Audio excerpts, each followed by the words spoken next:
is shamefully, utterly outrageous that the president is considering pardons for these rioters who broke the law, attacked our police officers on January 6th. Pardoning the criminals who assaulted police officers and tried to halt the democratic process would be a dangerous endorsement of political violence. It would send a message to the country and to the world that those who use force to get their way will not be punished. It is wrong, it is reckless, and it would be an insult to the memory of those who died in connection that day.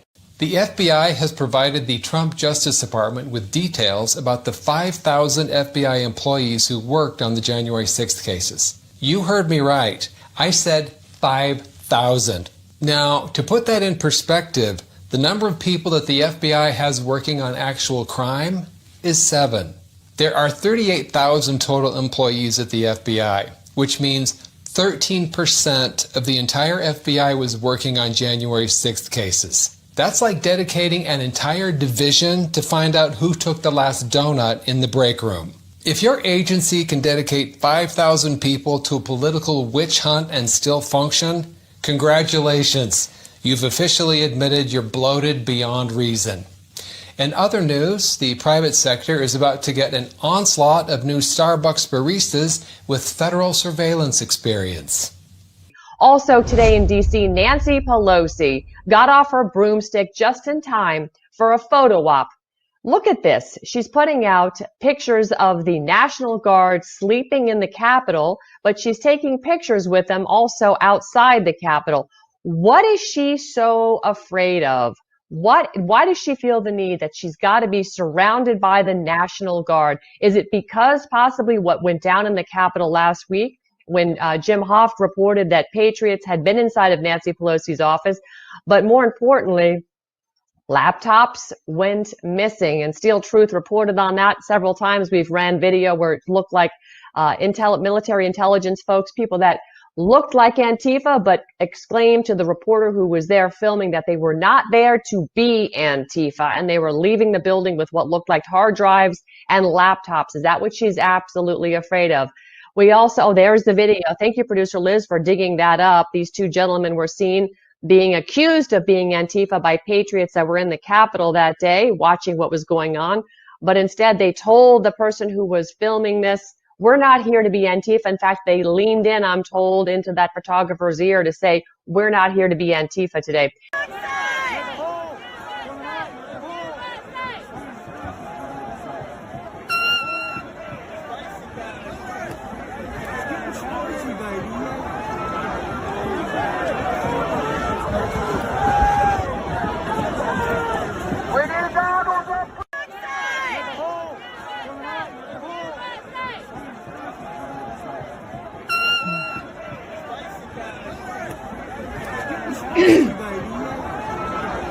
I think that what happened to George Floyd was an absolute tragedy, and he was murdered. I think that what happened to George Floyd was an absolute tragedy, and he was murdered. I think that what happened to George Floyd was an absolute tragedy, and he was murdered.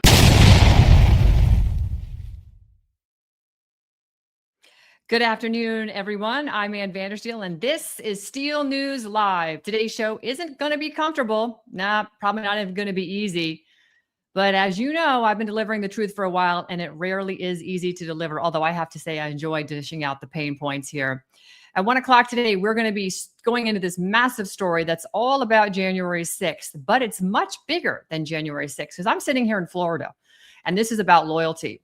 This is about betrayal, and this is about what happens when a man is crushed by the full weight of the federal government, then turns to elected officials who were supposed to represent him, only to find silence where courage should have been. My guest today is Chris Worrell. Chris is not a talking point. He has been a headline on occasion, and he definitely has had a prison number and a case number. But he's more than that. He's a man. He's a Floridian, a fellow Floridian, I might add. He's a voting constituent here, and we've got a primary August 18th, a very, very important primary, which will set the tone for Florida because Texas seemingly is falling. Despite some good patriots there, their leadership is still very corrupt. And we're looking at potentially getting corrupt leadership here. Chris Worrell is also a cancer survivor. He's a J6 defendant. He's a man whose life was turned upside down after January 6th. According to Congressional casework from Byron Donalds' own office, Chris Worrell was described as the J6 defendant who was denied medication, kept on house arrest, and who never entered the Capitol. Let me say that again. He never entered the Capitol. Do you guys hear what I'm saying? He never entered the Capitol. Yet Chris says his life was destroyed. He says he was raided. His wife was traumatized. His health collapsed. His cancer care was delayed. His name was smeared. His finances were wrecked. His family was forced to live under the weight of a federal machine that treated him not like an American citizen, but like the enemy of the state. Gee, how many of us have been treated like the enemy of the state? Thank God for that weaponization fund. We're going to talk about that as we get closer to it. And then Chris did what, of course, citizens are supposed to do. He went to his representative. He went to Byron Donalds. Why? Because Byron Donalds represented him. Chris was a Floridian after all. And Chris says he campaigned hard for Byron Donalds because Chris believed Byron Donalds would stand up for him. But when a fellow Floridian is being crushed, his congressman should not need a consultant, a poll, a staff, a memo, or any kind of permission from the political class to do the right thing. But according to Chris, Byron Donalds did not put him first. Sorry, my phone's ringing over here. Donald's office knew. They knew all about it. There's a paper trail that shows it. We're going to get into all of this and a whole lot more because this is really, really concerning when the fact that close people in his office knew all about it, all the abuse, the detention concerns, the lack of medical treatment. Where was Byron? Where was the floor speech in Congress like so many other good people? Louis Gohmert, Paul Gosar, right? Those were some good floor speeches. Where was the press conference on all of this? Where was Byron's opportunity to get totally into the form of public outrage? Where was that moment Byron Donalds stood before Florida and said, this is my constituent. This is the Floridian. This man trusted me. This man supported me, and I will not allow him to be forgotten. Yeah, well, Byron, baby, big tech, bank fraud Byron, that moment never came. And Chris Worrell is here to explain why this matters. In the meeting, we're going to review a conversation that he had because Chris did press Byron directly on the issue of federal overreach. We're going to get into all this and so much more. Before we get into that, we got to ask ourselves, did this have to happen? Was there any follow through? Was there any public leadership, or was Chris right when he said Byron Donalds knew and did not do enough? So let's bring Chris in and get right to business here because we're going to learn a little bit more about who Chris Worrell really is. Chris, welcome to Steel News. It's great to have you back. Thank you so much for being here. And we've got a lot of ground to cover on this exciting show. So first of all, if you don't mind, kind of take us back a little bit because you are a Florida resident and your name became part of the national J6 story. But we don't just want to reduce you to a case number. We want to talk about the man whose life was destroyed on January 6th. So why don't you go ahead and give us a little bit of background about J6 and who you were before that day? Well, thanks, Ann, for having me again. Yeah. Who I was before that day, I was just your average community guy running $1 million auto shops, trying to survive in the world. And then 2016 came around and politics entered. Locally here, we had some BLM events, and one of the guys here down in Marco was assaulted by one, and nobody would stand up and defend him. So I voluntarily reached out to this guy who had no idea knew me. We didn't know each other, and I told Jason Beal, I'll walk with you no matter where you go, and if it's just me and you, it's just me and you. And then Proud Boys came around, and we did a tremendous amount around this state in defense of the Blue Line and helping children in Christmas. And we were all bastardized and labeled as some kind of domestic terrorist group, which is just hilarious. And then the morning, not long after J6, I mean, look, the feds, the JTTF agents, who were Collier County sheriffs first, came to my house in January 16th or 18th, talked to me for a little bit. They didn't like what I had to say about Antifa, BLM, and that, and why you at my house, but I didn't care. They left. magically, and I do believe it was through a very close confidential human source in Zone 5. I got what they call your third degree and a Proud Boy tattoo, and that day my warrant was signed on March 10th. Mm. March 12th, hell came down, and my wife was flash banged and held at gunpoint for hours. It turns out they weren't even surveilling your domestic terrorist that they had a warrant for on the 10th, because he left on the 11th on a scheduled canoe camp trip, river raid up in North Florida. And they weren't even surveilling me. So, because they didn't know that I wasn't home that fateful morning. And Right. I do believe that the Lord saved my life that day, because had I been on the back porch at any given morning at 5:15 in the morning with the dog and a coffee and phone going through news, and the flashbang would have went off, I don't know how I reacted, but I can tell you what's been rehearsed by many men for decades, Sure. and centuries in this country. Oh, sure. What a horrific experience. You and so many others experienced similar, no-knock warrants and flashbang entries, scaring your family members and small children. Very fortunate you actually weren't home, because it might have resulted in you actually defending yourself as any normal citizen would have done if, they had the ability to. Let me clarify one thing. They didn't toss the flashbang inside the house. They tossed it between the houses, which is a very short distance. Look, concrete building, you know what's going to happen. But I don't find it coincidental. And I do believe that one of their goals in this was they were hoping for one J6er to come out and defend himself. Right. And I don't find it coincidental. I find it very divine. I think it's the Lord's action, and not one of us came out and defended ourselves in that manner. And that tells you everything. It destroys their whole narrative that we were there to overthrow a government with flagpoles and a little bit of pepper spray. Sure. So let's talk about what happened to you medically after your arrest and detention, because I think this is an important piece that people need to understand. Just how bad it was for you inside, but the life getting destroyed after. You faced significant medical issues. You had cancer. And this was a very difficult time, because I recall talking about this publicly, either on Spaces or on my show, about the fact that we had a J6er who had cancer and was being medically neglected. Yeah. And let me put a quick disclaimer out there for those that are going to try to untruth tell here.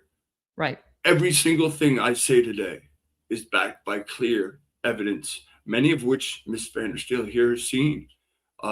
So you can take that and take it for the truth of what you're going to get delivered here or not. It doesn't matter. But the weaponization of government on American citizens, it's my belief, and a few attorneys have said, look, the severe, intentional, meticulous even deprivation of human, civil, constitutional, and God, throw anything else you want in there, my rights. In my case, I don't think you can find another case that holds to the standard that they did with me. The amount of diesel therapy, the blatant denial of previously prescribed medications, and by some second, third level below the basement doctor in a DC jail declares that my doctor is unqualified, and it was all intentional. Look, I will make that a definitive statement, and everything. All of this was intentional.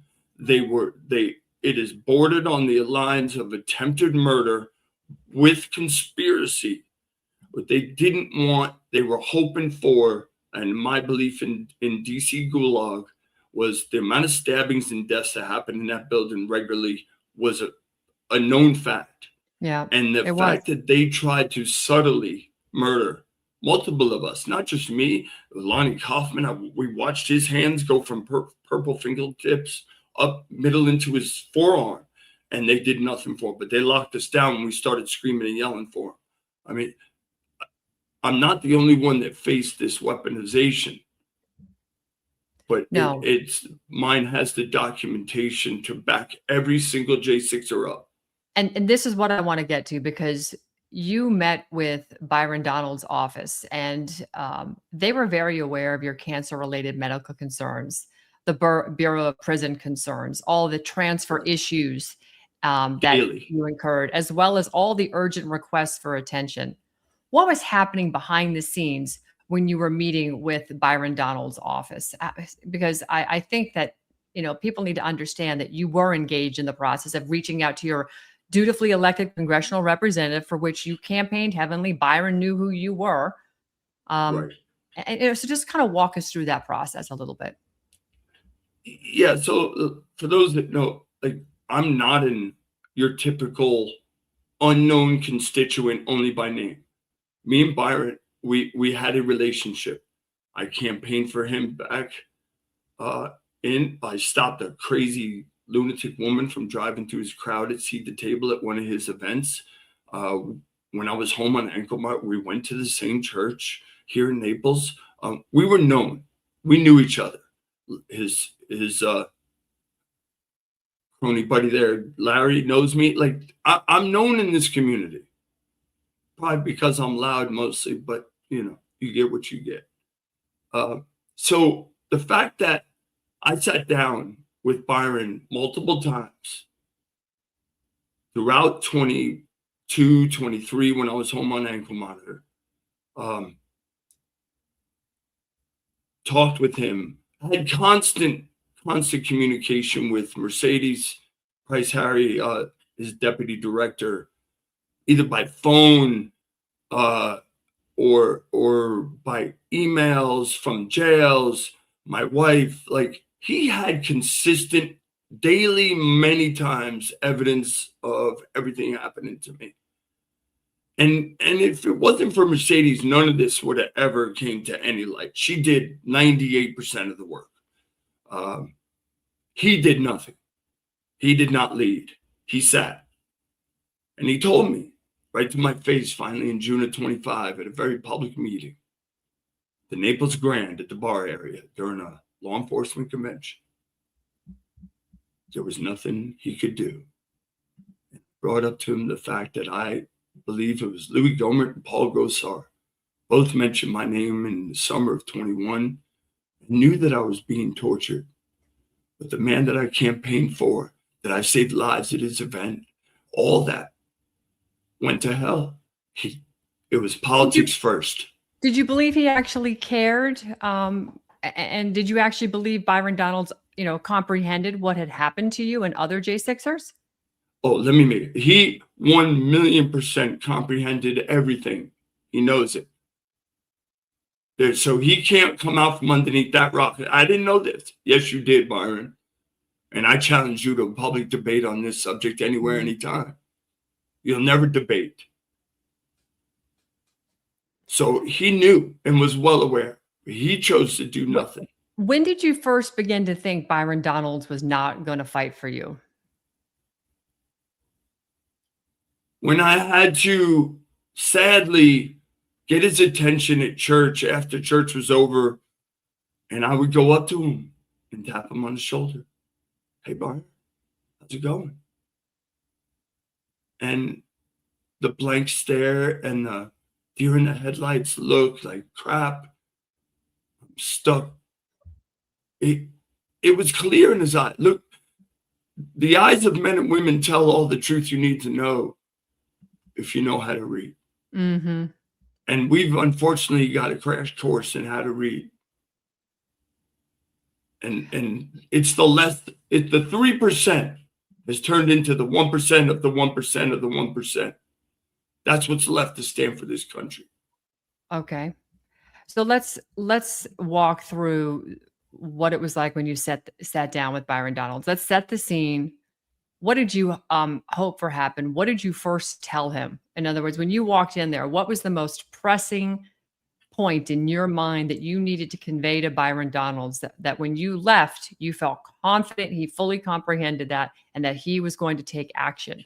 And if he was, what was that action going to look like? Well, if you've heard the audio of this meeting, and you can attest to, and maybe you'll pay notice to what I'm going to say here now. When he first walked up to me, you'll hear that I made it a point. He tried to overstay. No, because I want to hear from you. No, I made him tell me, hey, what's going on? What are you doing for Florida? And I was insisting on it a couple of times in the first few seconds as he walked up.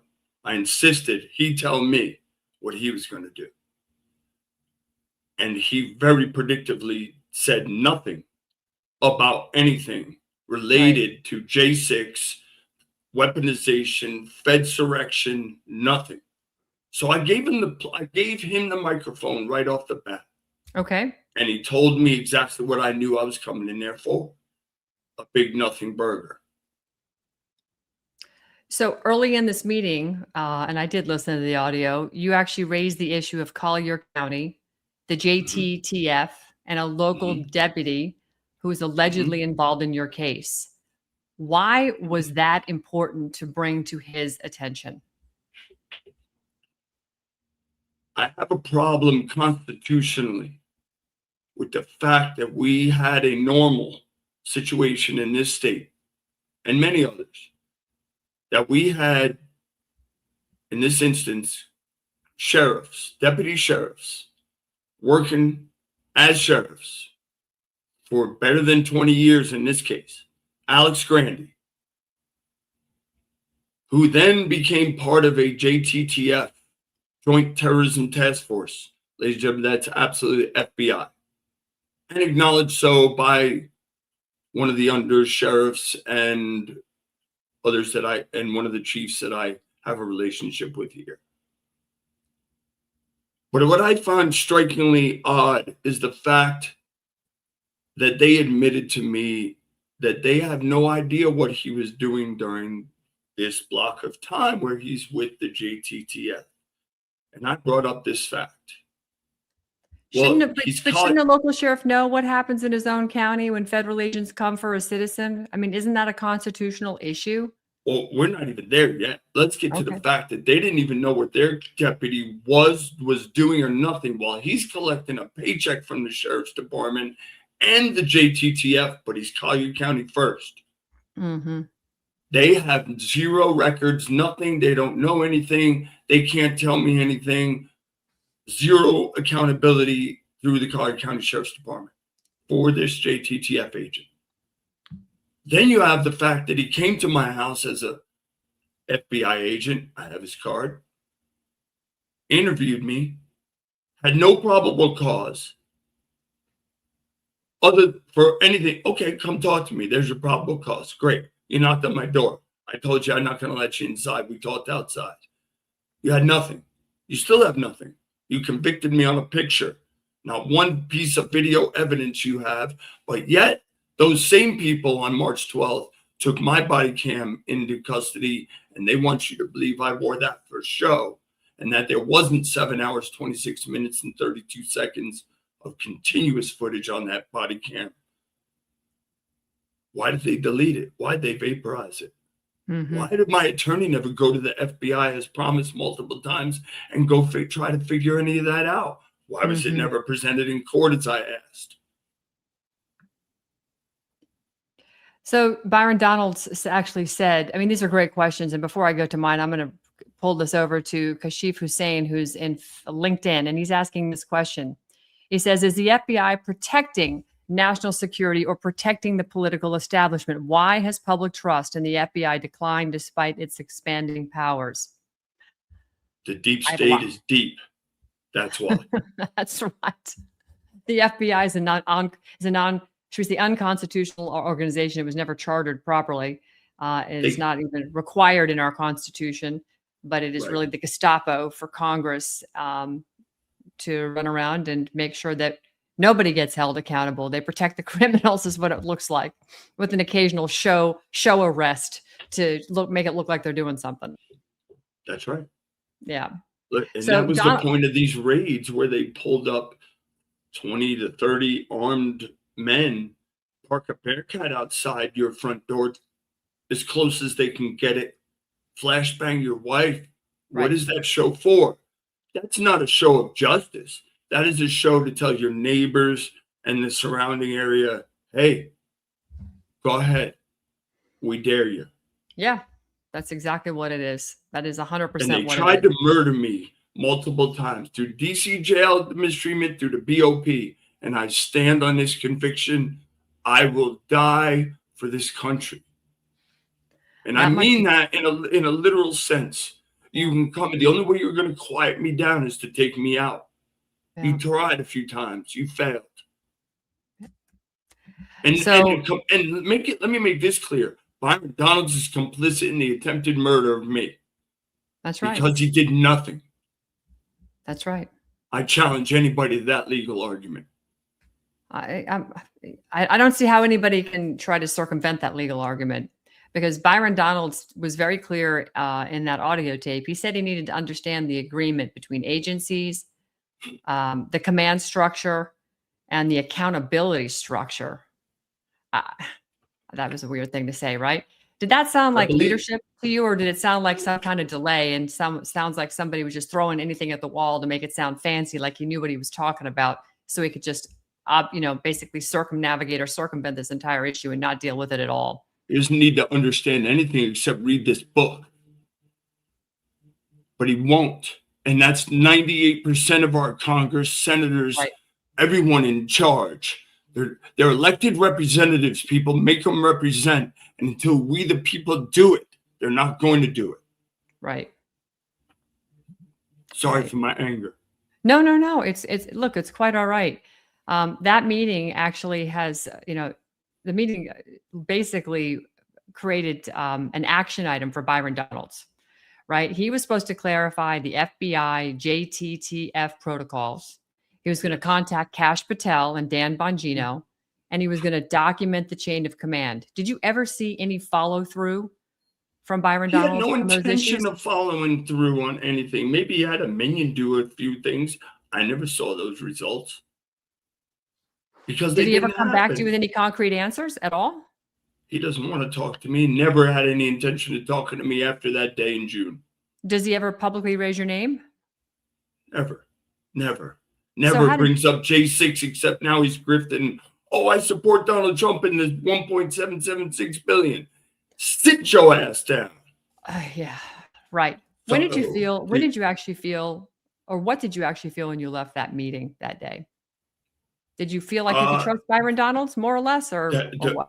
The anger and rage that I knew was going to build inside me, and I just had to walk out of there. I mean, how do you deal with the intentional incompetence like that when it's right in your face? And many men and women too would understand. You just have to walk away, because what you're wanting to do to somebody that basically takes your life and tosses it to the side like it's trash. Oh man, there's a lot of angry options in that. Sure. I'd like to just spend a minute and just kind of break down this whole idea of JTTF in plain English for the audience, Joint Terrorism Task Force.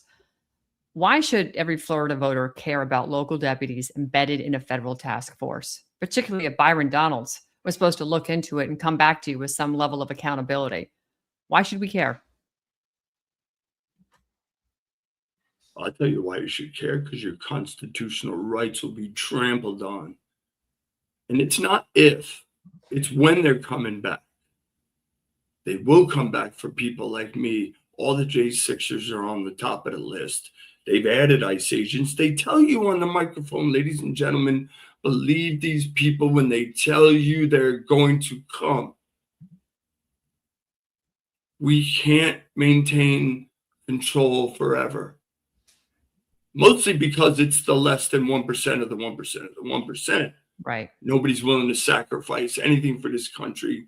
And I'm sorry, audience, but you all go home and sit down in your chair and watch it on TV, and you talk about action, but you don't do it.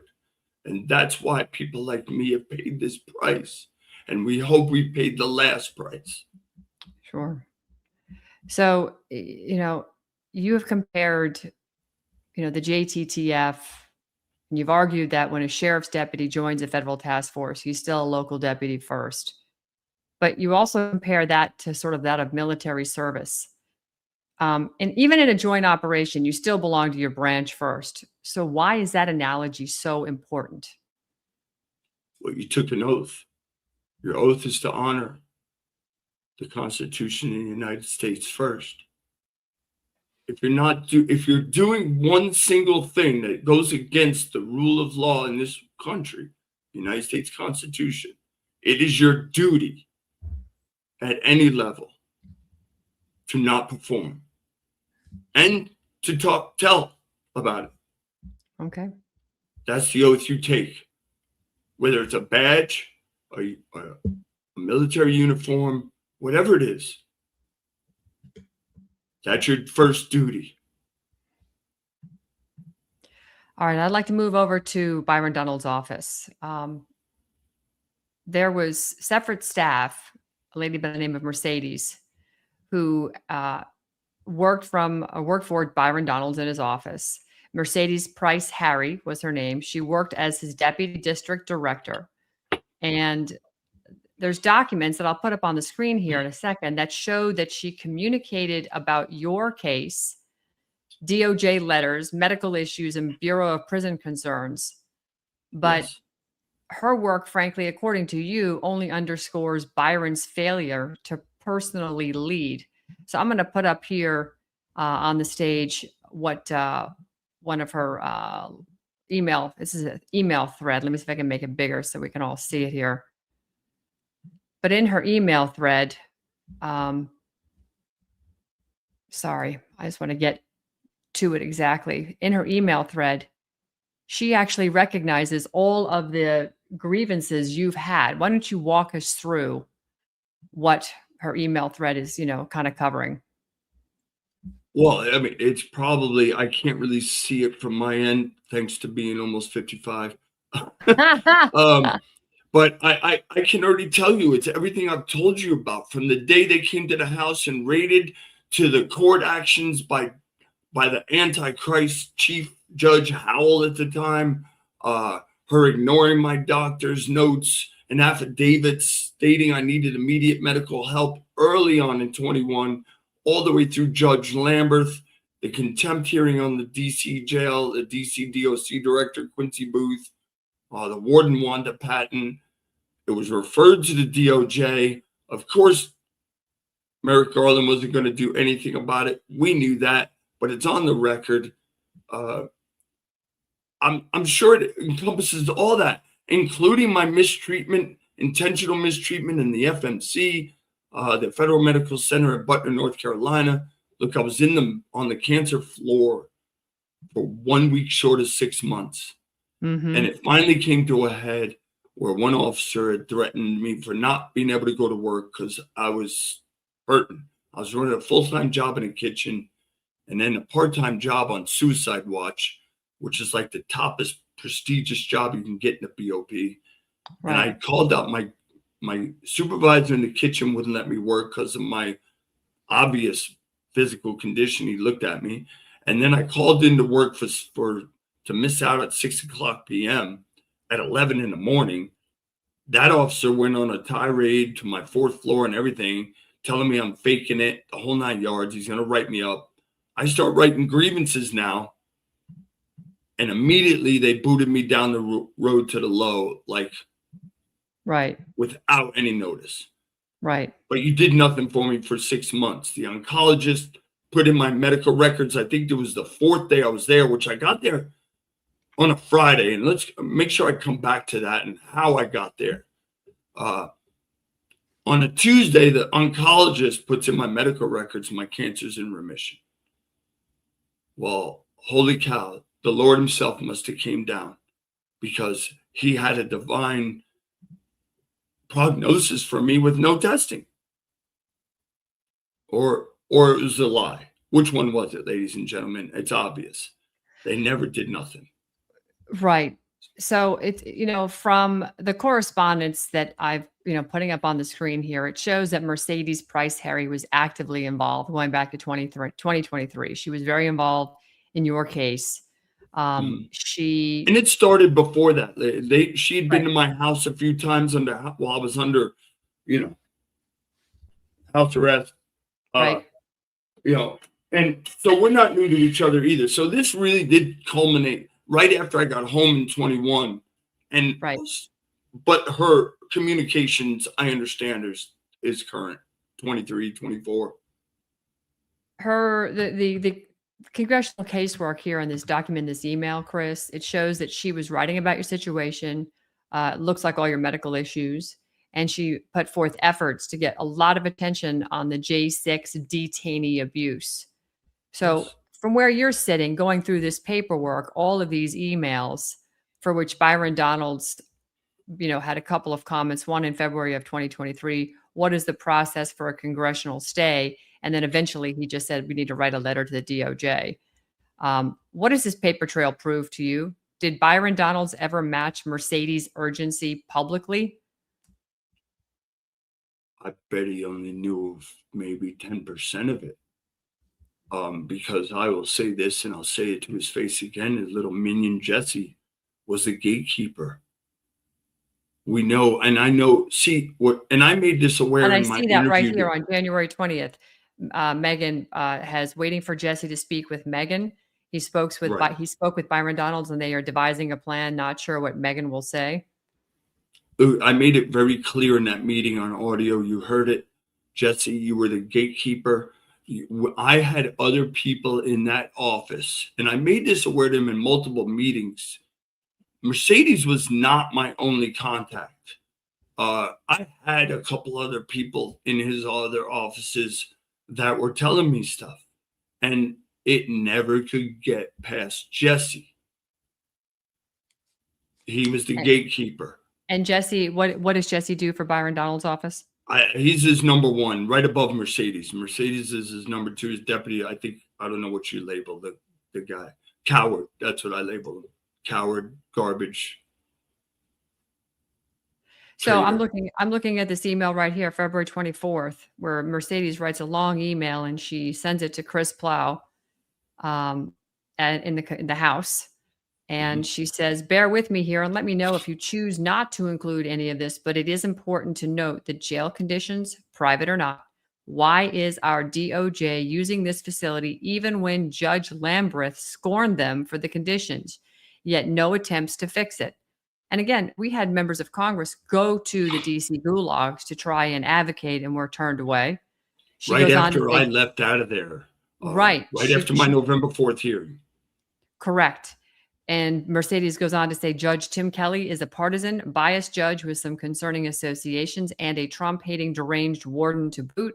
It's DC Trump-hating juries, defense attorneys, prosecutors, cooks, abusive guards, etc. Good question to ask is why the DOJ is allowing this to happen in America, let alone our capital. Below are some issues they should answer as well. Solitary confinement, contaminated food, food rations, water shutoff, refused lawyer visitations, refused family visitations, phones and email tablets shut off for days. Laundry bags would be returned smelling like human urine and could not be used. Guards constantly harassed inmates in the middle of the night with lights and banging, not allowing sleep, random beatings in the middle of the night, and threats of harm, especially after the contempt on the warden and DC Department of Corrections director. So she really, I think, lays it out here.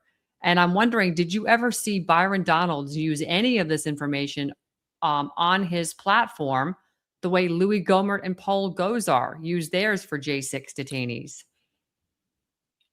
I'm going to say it like this.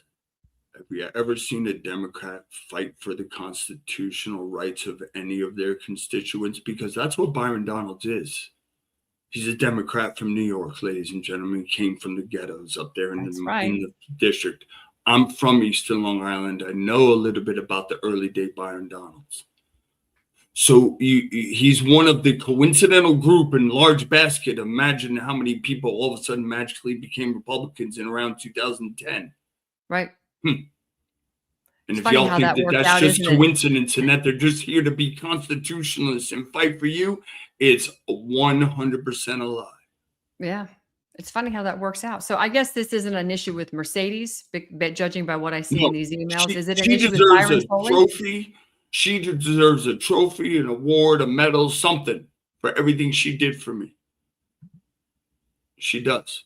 But it went nowhere because we all know how that political game works. It only goes somewhere if it works in politics. And it was So bad what for should he have Byron's done? image. What should Byron have done? And why don't you believe he didn't do what you think he should have done? What should he have done? Oh, well, he didn't do it because it wasn't cool. It's that simple, ladies and gentlemen. It wasn't cool. There's only a few people like yourself, Ann, that rode this train hard all the way from the beginning from January 6th. And none of them, most of the people bowed out because it wasn't cool. It would have hurt their career. It would have hurt them down the road. They can't get to governor of Florida. It's not happening, Byron. Write this down, sir. It's not happening. I will go on a campaign around Florida. I don't know how I'll afford it, but I'm going to do it. So what does this silence communicate to the bureaucracy? What is Byron Donalds' silence on what happened to one of his ardent supporters who is a constituent who suffered mercilessly in prison and out for a variety of reasons that were documented very well by Mercedes? What does this silence actually tell and communicate to the bureaucracy today? He's a traitor, plain and simple. He Do you doesn't think the care about J6 you. families see that? Do you think this silence communicates that same message to other J6 families? If it doesn't, I don't know. For those particular people, for those that don't get that from the J6 community, I don't understand. For the rest of the world in our Florida, consider my community members, I talk to people all the time. I always wear a shirt similar to this, and I antagonize. I want people to reach out. On the back of this shirt, it's that big. So I want people to, or I'll wear a Trump shirt or something. Hey, nice shirt. Well, that antagonizing. Hey, excuse me for a second. You mind if I tell you a story? And they're always blown away. And I thought we were going to vote for Byron Donalds. And no. And I tell them why. And I give them my card.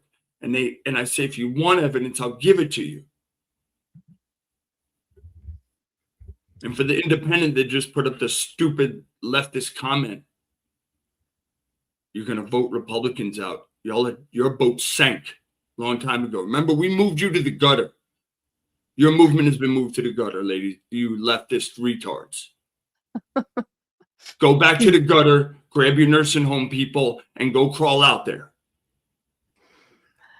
Do you feel used, abandoned by your own representative at this point? Yes, 1,000%.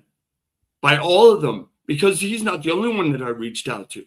I ran into Jim Jordan here at Seat the Table while I was on ankle monitor and gave him a card by chance. And he said nothing. And of course, we've seen it matches as nothing. He's done nothing. Where's the new J6 committee? We see a name. We've seen nothing else. That's right. They have no intention. They're complicit. They knew what was happening that day. So what do you want the people of Collier County to know about Byron Donalds that the rest of Florida may not know? Same as I say a lot, he will let you die over politics. And I have the proof of that. I have a witness right in front of us, ladies, that has seen some of the proof. I have piles of it. What should Florida voters ask Byron Donalds directly? Resign. Put your head down and walk away the way you've walked away. So do you think he put his ambition, his own political ambition, ahead of you, the constituent? Look at his money. Look at where he's gotten money. How did he make all these millions of dollars on a congressman's salary? Well, we know one thing is him and his wife stole money from parents here in this county for their fake school. And attacked others that were trying to do something right with a school here in the town too. And those videos are out there. Yep, they are. He's a bully thug. There is a great website, ByronDonaldFacts.com, and yes, it's going It's up on the missing a screen lot of right my now. facts. I hope they'll add to it. Yeah, this is a great website. It's up on the screen right now, byrondonaldsfacts.com. I highly recommend people to take a look at it. This website is full of facts about Byron Donalds, how he is soft on crime, how he sold out Floridians on AI data centers with a very big profit motive. I call him big tech Byron. Bank fraud Byron also is congressional stock trades and self-enrichment. He's always changing his story on his drug dealer past. He's definitely had woke racial politics. I played a clip from him on George Floyd. And then, of course, his do nothing, no agenda record. He doesn't even show up to vote. He's got the 4th worst voting record for showing up to vote in Congress. I mean, this guy simply should not be sitting in the seat of power. Right. There definitely is some areas of concern when it comes to disqualifying Byron and why he should, not be fit to be governor. Can I put out a little statement here too? Yeah, please do. Look, ladies and gentlemen, I'm not here to smash, bash, none of that. I'm here to deliver you truth. Yeah. Somebody that's trying to run the freest state, one of the freest states in this country. And if we continue to allow people like Byron Donalds that don't give a shit about you run states in this country, the republic is dead. This is our last stand. I believe this is our last stand. When Trump walks away because he's no longer president, and that, what's going to happen in 4, 8, 12 years? Are you going to stand? Are you going to come out of your house? Are you going to sacrifice something other than talk about? Because if you're not active, and I'm talking about activism, I'm not talking about going to the corner and punching somebody in the face before anybody decides to switch that up. If you don't actively, if your kids go to school, be part of the school. That's do right. Something. That's why this country's gone. That's why us 55-year-old people have watched our country get washed away in the 80s when your neighbors weren't even your neighbors anymore, even though you lived in a small community. That's right. I'm going to take a quick commercial break because I want to come back and I want to kind of, sort of rapid fire go through some questions with you, Chris, about what you want now. So I hope everybody can just stand by. Want to, give our sponsors an opportunity to at least get a little bit of love and also help some folks that might be in trouble with CPS, Child Protective Services, family law courts. Our foundation, American Made Action nonprofit, has actually taken a big role in going after this stuff. So we'll be right back after this quick commercial break. Looks like you've been sleeping well. Megan, he's back. The My Pillow guy. And you're looking good. Still feeling good. Well, just when you thought it couldn't get any better, we've got the best pillow ever, My Pillow 2.0. When I invented My Pillow, it had everything you'd ever want in a pillow. Well, now there's new technology that makes it even better. My Pillow 2.0 has my patented fill combined with a cooling fabric with temperature regulating thread. My Pillow 2.0 is truly the next generation of My Pillow. Now's the time to go to mypillow.com or call the number on your screen. Use the promo code to save 50% on your MyPillow 2.0. Not only that, for a limited time, your entire order ships absolutely free. You're sleeping even better. And cooler, too. And you're looking good. Feeling good. I knew you would. mypillow.com.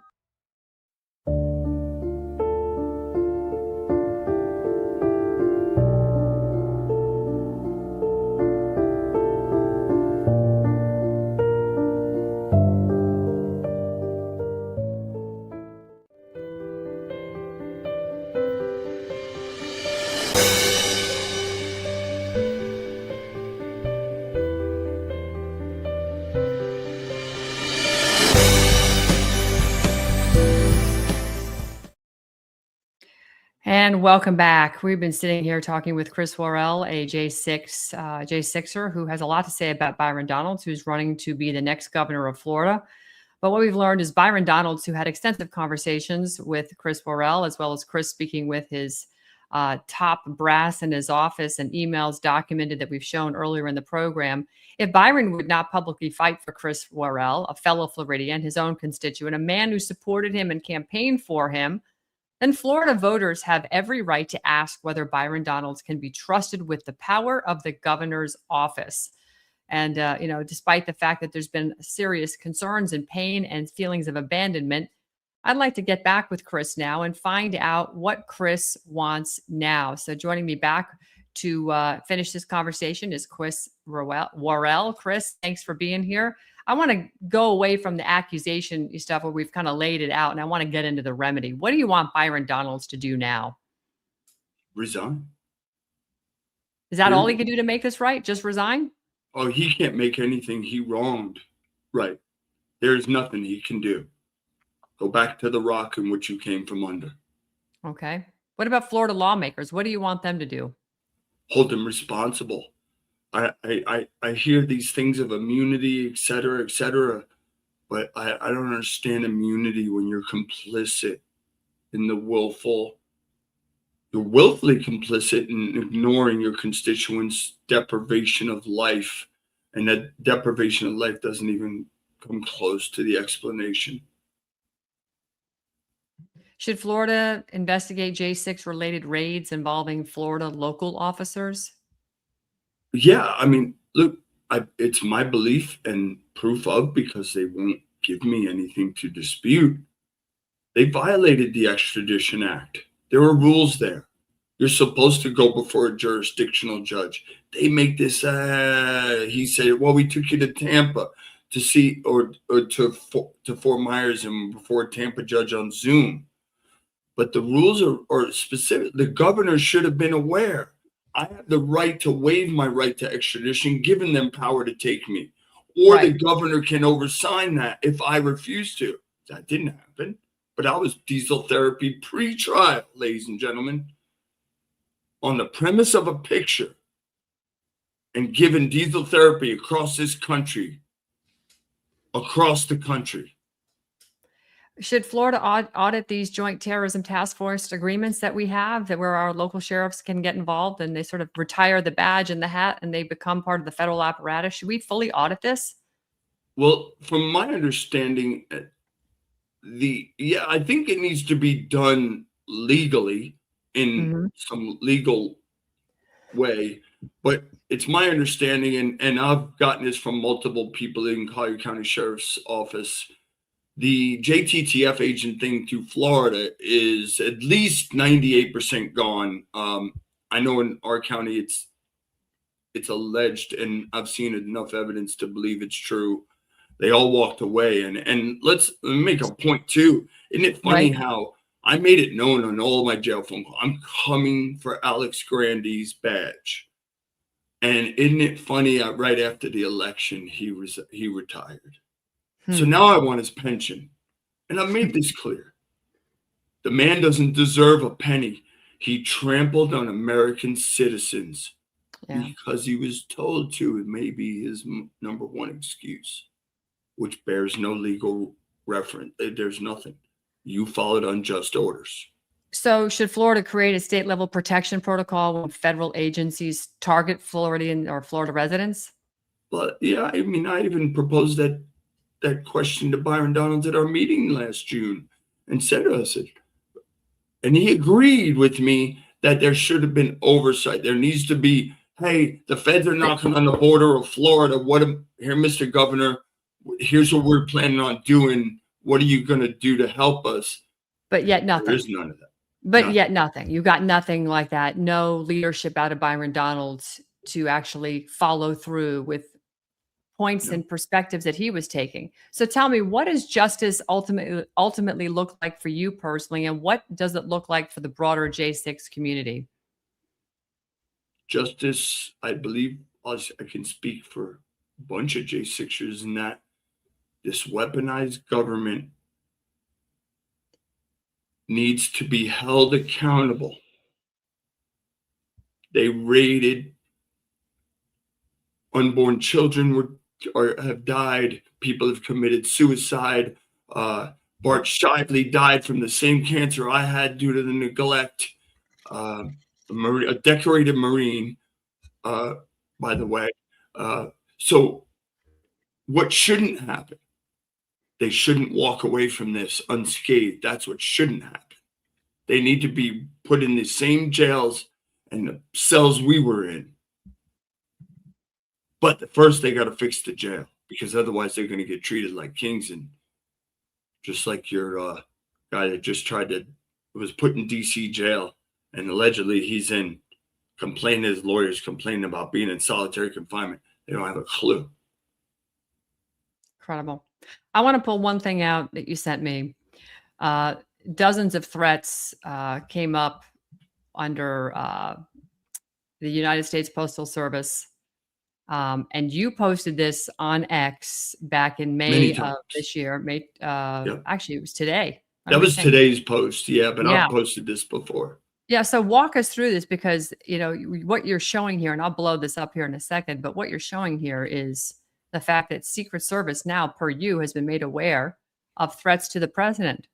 And It seems like there's nothing going on. Tell us what these postcards are, how you got them, who received them, etc. Well, J6 have been getting cards from this Trump derangement syndrome guy for years, since the beginning. We got him in jail, we got him in prisons, we got him at home. The big card is the latest one I just got last week. In one of the three that is flipped over in the smaller picture, I believe it's the bigger one to the left, but you can see the last sentence, the way I placed those out. That was right before Netanyahu was coming to Mar-a-Lago a few months back. So I reached out to the Miami Secret Service office. And while I was on the phone, I emailed them a copy of the one I got from prison, and the one I just got. And they told me, matter of factly, looking at them, there's no direct threat. There's nothing we can do. Now, since then, we've had 2 more assassination attempts. And I'm not the only one that receives these.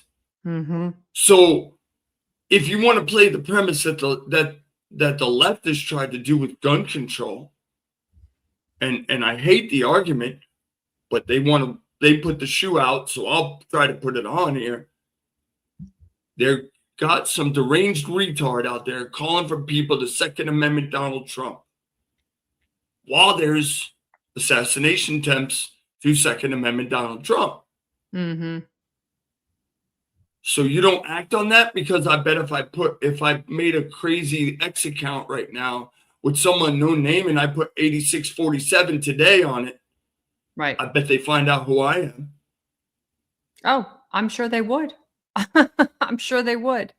They would love to parade it, and then I would embarrass them. Maybe I'll pull the psyop.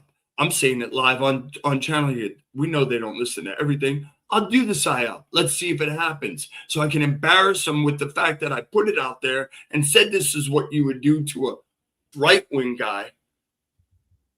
Because that's what you've labeled me. I'm a domestic terrorist. I've seen it on BOP computer screens. They never would use the term for any of us for good reason. They knew. No. But yet here they are. I got to cut myself off and be quiet, because I'll just keep going. No, I hear you. No, you're angry, and rightfully so. You've been let down by a lot of people, except maybe the J6 community. And the one guy that you went and supported with everything you had, Byron Donalds, your own congressman, let you down. My first line of defense in the government. Right. Failed. Right. Miserably, intentionally. So looking at everything holistically here, what you've been through, what is your warning to Florida? Warning to Florida and the whole country is hold these people accountable. How? You can't do it with groups of 5, 10. Get your community together the way it used to happen. Yeah. And demand action, or the republic is gone. We fought. Everything that I faced will be in vain. the deaths, the 30 some odd people that are dead for J6 over this. None of them police officers, ladies and gentlemen, stop regurgitating that stupid sewage. Only 4 Americans died that day. Ashley Babbitt's murderer, why is Bird walking free today? Why is Lila Morris walking free today for beating the crap at Roseanne Boylan to death? Yeah. But they want to still get up today and tell you that officers died that day. Recently, today's post, I guarantee there's posts about it today. Yeah, I know. The gaslighting continues. Chris Worrell, I have to say, I appreciate you taking the time to talk about this. It's a very difficult story. It's a painful story. I have to say, when I commented before we started, I said, wow, you look really great. And you've been working really hard to restore your health. And thank God for God's grace. I got to give some praise to some people that donated meds to me. And who's that? Go ahead. You have the floor. Who do you want to put out there? I can't disclose public for fear. They've already been involved in threats and that. But it's a legitimate doctor. A legitimate doctor. Great. I'm so glad for that. That's wonderful. They've got a great group over in Collier County in Naples, Florida. A lot of strong patriot over there. Alfie Oakes being one of them, Simone Gold being another one, the Kiley family over there, and many others. You're very blessed to have a good group of people around you, and for that, we should all be grateful.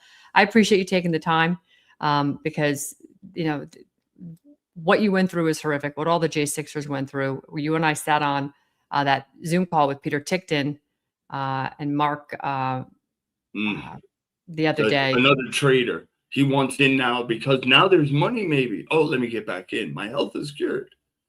And if I can make one final statement to the people. Oh, totally just escaped me, but it was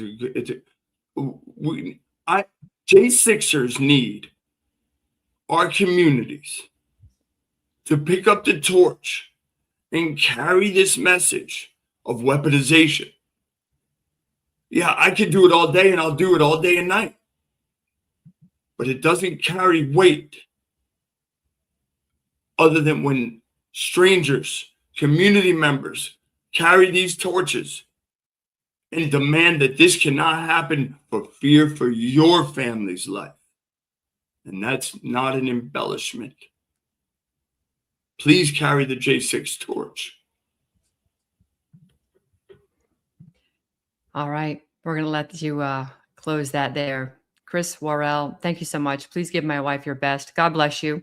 And stay close because we've got a lot of work to do here in Florida, and we need the J6ers. You guys were our first line of defense to really call to arms the travesty that went on with the election theft. And we're getting there. Yes. The wheels of justice are slow. I hope we can do something meaningful before the midterms, because people deserve to know who's on the right side of history. And clearly you are. Byron Donalds? Yeah, not at all. God bless you, Chris. Thank you for being here. God bless you, and anytime, any place. Thank you. Okay. Wow. Byron Donalds, he knew, according to this interview with Chris Worrell and according to the documents I've read, Byron Donalds knew. And you're right, Marcus Mean. I don't blame him for being bitter about how he has been treated and ignored by our representatives. Touche, too right. Before we close today, I want to make something very clear. This is not just a J6 story. This isn't even a story about Chris Worrell, as bad as it is, somebody who didn't even go into the Capitol. This is a story about failure of a representative. It's a story about Byron Donalds failing a fellow Floridian. Chris Worrell, great guy. He just, this wasn't a stranger to Byron. He didn't come from another state to, jump on the Byron bandwagon and cheer from, the cheap seats. No, he was someone that was in Byron Donalds' district.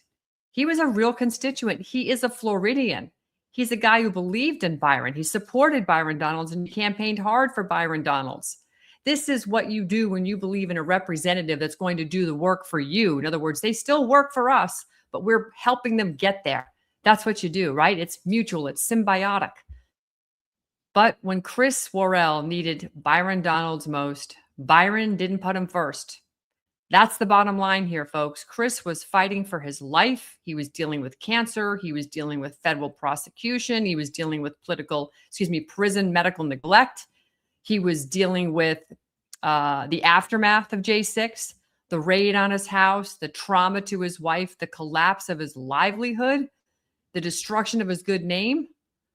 And you know what? Byron Donalds' office knew. I just showed you the paper trail. It was detailed out very nicely by Mercedes Price Harry, Byron Donalds' own deputy district director, because she was working the case. She was writing, she was emailing, she was calling people, she was pushing the Department of Justice and the Bureau of Prisons. She was trying to get answers. She was trying to help Chris Worrell. The office knew that Chris had cancer-related medical concerns. Byron Donalds' office knew he was being shuffled through the system. His office knew there were urgent questions about treatment, detention, abuse. But where was Byron? Where was this congressman? Oh, yeah, probably doing another Fox or CNN hit because he was missing so many votes in Congress. Remember, the fourth worst voting record is Byron Donalds because he just doesn't show up. He had an opportunity to jump on the bandwagon and demonstrate his public outrage. He could have had floor speeches. He could have had press conferences. He could be out there pounding the gavel, demanding for accountability.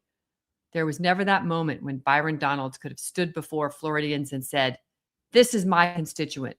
This is a Floridian. This man campaigned for me. He trusts me. I'm not going to allow him to be forgotten." No, yeah, Byron, you, honey, that moment never came. Paul Gosar and Louis Gohmert, they were stand-up. They were willing to publicly speak about J6 detainees while Chris Worrell was sitting in prison. But Byron Donalds, yeah, not so much. That was the guy who represented Chris. He didn't even make Chris Worrell a public cause. You know what, folks? That's weak. That's not leadership. It's a total failure. So we got to stop pretending that process is courage. Because taking a meeting with somebody isn't courage. That's what you do. It's part of your job description. A staff email, it isn't courage. Sending a little quiet letter to the DOJ, ooh, yeah, that's not courage.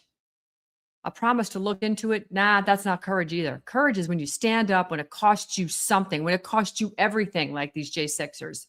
Courage is saying the name of the man that the regime wants buried. Courage is taking the political heat because a fellow Floridian is being crushed, and you have the power, the platform, and the duty to fight back. Byron Donalds, he has that duty. He had that duty, and he failed. He failed miserably. Chris Worrell didn't ask Byron for celebrity treatment. He didn't ask for any favors. He just simply asked for his own representative to fight for him. Remember Trump? Fight, fight, fight. Well, Donalds was going to expose, or should have exposed, what was happening. And he should have put a constituent above political ambition, but he didn't do any of that. And that should tell you, Floridians, everything you need to know, because if Byron Donalds wouldn't publicly fight for Chris Worrell, a man from his own district, a fellow Floridian, a supporter, a campaigner, a J6 defendant with cancer, a man whose life had been turned upside down, then why the hell would Floridians believe that Byron Donalds will fight for them when the federal machine comes knocking? Why should any Floridian believe Donalds will stand between them and federal overreach? Why should any patriot believe he will put the people first? Yeah, you know what, folks? Look it up. Governors don't get to hide behind staff. You can't just hide behind the idea of a process you're going to look into. You don't get to say my office handled it while a man is sitting in jail, sick, broke, and wondering whether or not the congressman he helped even elect has the courage to say his name. We don't need any more of these scumbag, polished politicians who just show up for photo ops and disappear when the fight gets real. We want a fighter. We want a governor who puts Floridian first. And we need a leader who understands that when one citizen is crushed by federal abuse, every citizen is at risk. Byron Donalds had a chance to prove he was that leader. Chris Worrell gave him that chance. The record gave him that chance. The moment gave him that chance. And Byron Donalds failed. Not even a swing and a miss. He didn't even step up to plate. That's why this matters. Because this is bigger than one campaign, bigger than one congressional seat, bigger than one headline. This is a test of character. And when Chris Worrell needed Byron Donalds didn't rise to the moment.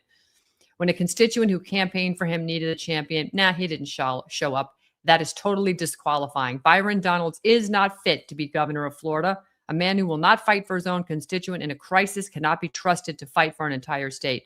Chris Worrell deserves better.